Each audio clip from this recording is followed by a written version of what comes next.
Waters are fast-moving. Unlike other big rallies, Bit earlier at about 7 a.m. Welcome to #PH Vote 2013. Today on Rappler, killers gunned down the mayor of Zamboanga del Sur and his wife at the airport. The Justice Secretary forms a team to investigate the alleged crimes of Senate Minority Leader Enrile. And President Aquino signs the 2014 budget into law.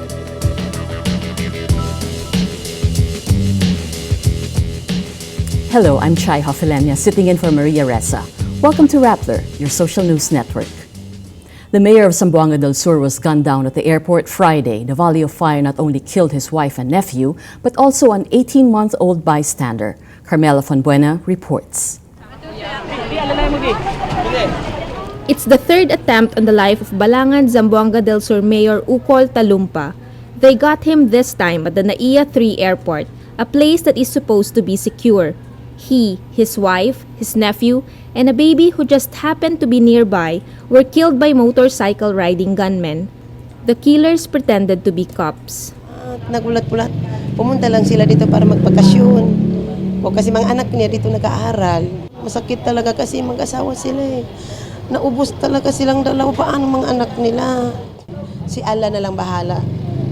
Magturo sa tao na masama ang balakin sa kapwa si Allah. The first attempt on the mayor's life in 2010 also happened in Manila, across the street from his recruitment agency in Leon Ginto. Yung una po, doon sa may Leon Ginto Street, sa may Maynila. Tapos nasa loob sila ng kotse, pero hindi sila napuruan lahat. Nakaganti sila. The second attempt happened in Pagadian City in Zamboanga del Sur. Two men lobbed a grenade at the mayor's car. Talumpa and his wife were unharmed. Politics is the usual suspect, but Zamboanga del Sur Governor Antonio Ciriles says the mayor has been actively campaigning against illegal drugs. Caught in the crossfire between the mayor and his gunmen is 18-month-old baby Phil Thomas Lirazan. Isang ikot na lang, ma'am, round table, ma-pick up ko ng pamilya ko, ma'am. Kaya hindi ako na-traffic, ma'am, mabuti ko. Nag-usap pa kami mga 1 minute before. Nag-usap kami, sabi niya. Sabi ko, malapit na ako kasi traffic lang. After 1 minute, yun, nagputukan na. Matagal, ma'am. Mga bansa 15 siguro. Bago putok, mga tuloy-tuloy mga 10, and then tumigil mga seconds, and then pumutok ulit ng mga 5 putok. The Talumpas flew into Manila from Zamboanga del Sur and the Lirazans from Bacolod City for the same reason, to celebrate Christmas in Manila. Ano na lang siguro, yung celebrate na lang yung Christmas, na masaya yung bumaril niyan. Sila na lang celebrate na masaya. Sige lang, may Panginoon naman tayo eh. Saka dyan naman tayo pupunta. Panahon lang daw yan. Another tragedy in a very challenging year. Carmela Fonbuena, Rappler, Pasay City. A 3-year-old girl is the most seriously wounded among 5 people rushed to a hospital after the shooting incident at NAIA Terminal 3. A gunshot wound grazed Diana Uy's head while she was standing with a relative when the shooting started. Doctors say a blood clot formed in her head, requiring an operation before Friday. 4 other injured women remain at the East Avenue Medical Center. Remaida Talumpa, a relative of the slain Zamboanga del Sur mayor, Rosda Lindago, who was injured after a bullet entered the left part of her chest, Amalia Lirazan, who suffered multiple gunshot wounds, and Mary Ann Lirazan, who suffered a gunshot wound in her left arm. Lirazan's baby, 18-month-old Phil Thomas, died in the NAIA attack. CCTV cameras were never installed in Manila's airports. A year and a half ago, then Transportation Secretary Mar Roxas said cameras would be installed after the widely publicized scuffle between newspaper columnist Ramon Tulfo and the group of showbiz couple Claudine Barreto and Raymart Santiago. There was no recording of the incident where Tulfo claimed he was attacked by the Santiagos after he took a video of Claudine berating airport staff. At the time, Roxas told reporters why there were no CCTV cameras, an unfinished deal with the Takenaka Corporation to upgrade the systems of the airport terminal. Roxas said the CCTVs would be in place in 2013. But according to an October 31 report on the NAIA 3 upgrades, work on the upgrades was to start only in November this year. The upgrades were expected to be completed by July 2014. Rehabilitation Secretary Ping Lacson pushes for a standalone disaster agency to help him run the 360.9 billion peso rehabilitation program after Super Typhoon Yolanda, known internationally as Haiyan. Lacson says the agency would provide a, quote, permanent department to address disasters, to address calamities, to address rehabilitation. Senators Alan Peter Cayetano and Grace Poe both pushed for a new disaster department, with Cayetano filing a bill to create a standalone disaster agency. Lacson plans to pattern the standalone disaster agency after Indonesia. After the 2004 Indian Ocean tsunami, Indonesian Senior Minister Kuntoro Mangkusubroto led the rebuilding of Aceh. Lacson says Kuntoro had near absolute authority, handling all funds and donations, and having the power to hire and fire employees. The mayor of Tacloban makes the first move to reconcile with the president and his interior secretary. The three had a word war over who was to blame for the dismally slow response in the aftermath of Yolanda. Voltaire Tupaz reports.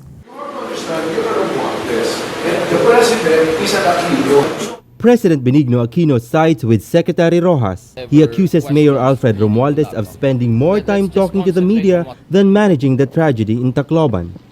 The Romualdez family is the longtime political rival of the Aquinos, an enmity that goes back 30 years. But in the spirit of Christmas, Romualdez wants to end their bitter word war over the alleged mishandling of the Yolanda tragedy. Tayo lang ang nagpapakita ng parang family feud sa buong mundo. Nakakahiya na eh. Kaya, I move for, honest and sincere reconciliation to everybody. But because what we do, the decisions we make, involve lives of other people, we have to be careful. More than a month after the devastating typhoon, victims are looking for more permanent solutions. May na magamit tamon doon kinahanglan balay gud na permanente nga mahokyan. Di may safety sugad lahi ni sir. By January 2014, Romualdez will present a plan to rehabilitation czar Ping Lacson, to whom he gives the benefit of the doubt. Friendly, I think he's a logical person, and he thinks rationally, and he will see that that the ones performing and the ones doing the study are not just the local government. Just the same, Romualdez is optimistic the national government will still help Tacloban despite what has been said, no matter how insulting. For Yolanda victims in Tacloban, the feud between Mayor Romualdez on one side and Secretary Mar and the President on the other is the least of their concerns. All they want for Christmas are food, shelter, and goodwill to help them recover from the disaster. Voltaire Tupaz, Rappler, Tacloban. Justice Secretary Laila de Lima grants the request of Senator Miriam Santiago to investigate Senate Minority Leader Juan Ponce Enrile for alleged involvement in smuggling, gambling, and illegal logging. De Lima forms a 7-member task force to investigate Enrile following Santiago's privileged speech at the Senate last December 4. In her speech, Santiago accused Enrile of the following crimes: illegal importation of vehicles and illegal gambling through the Cagayan Special Economic Zone and Freeport, illegal logging through San Jose Lumber, and submission of falsified statements of assets, liabilities, and net worth, among others.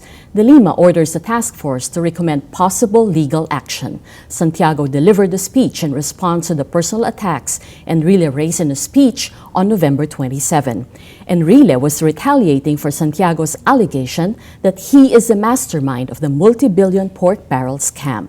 Enrile and 37 others faced plunder complaints over the scam, where he allegedly channeled his pork barrel to fake NGOs.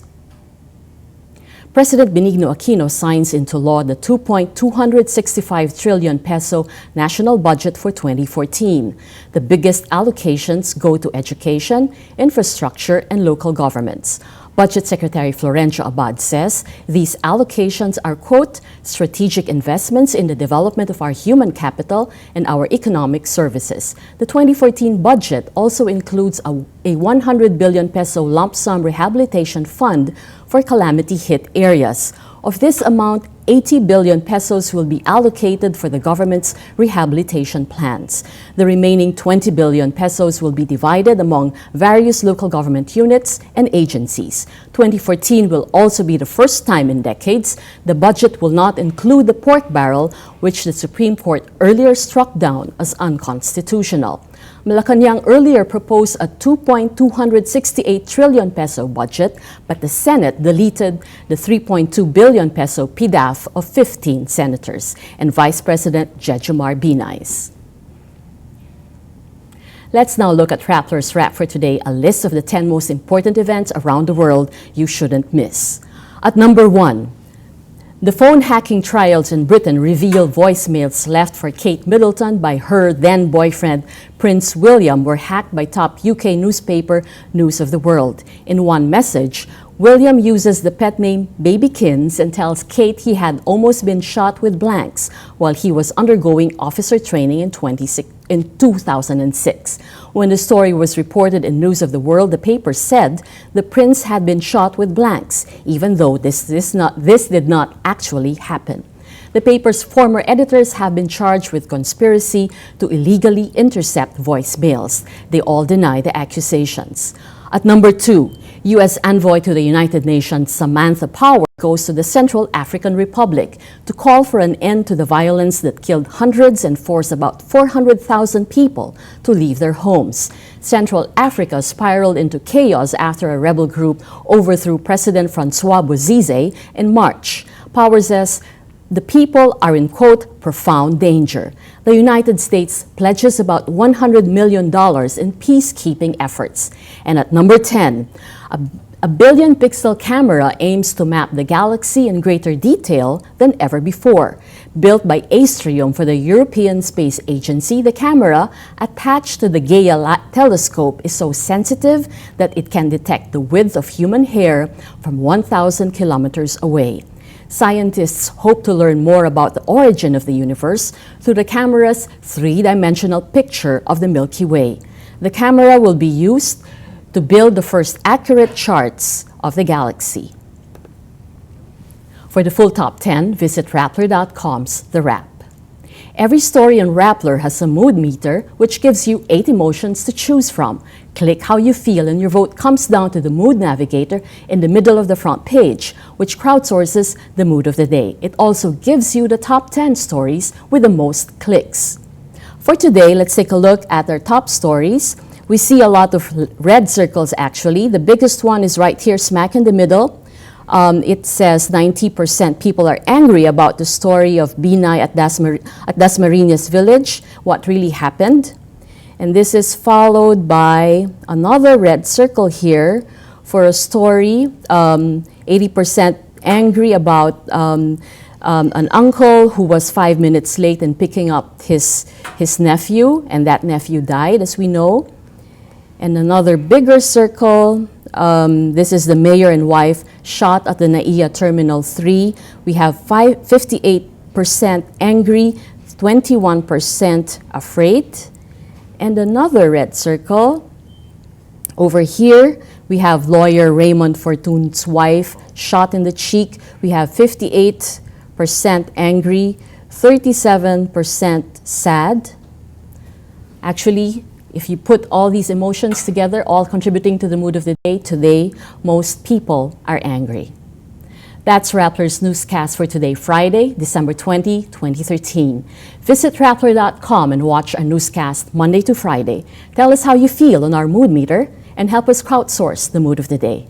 I'm Chai Hofilenia. As we say at Rappler, tomorrow begins today.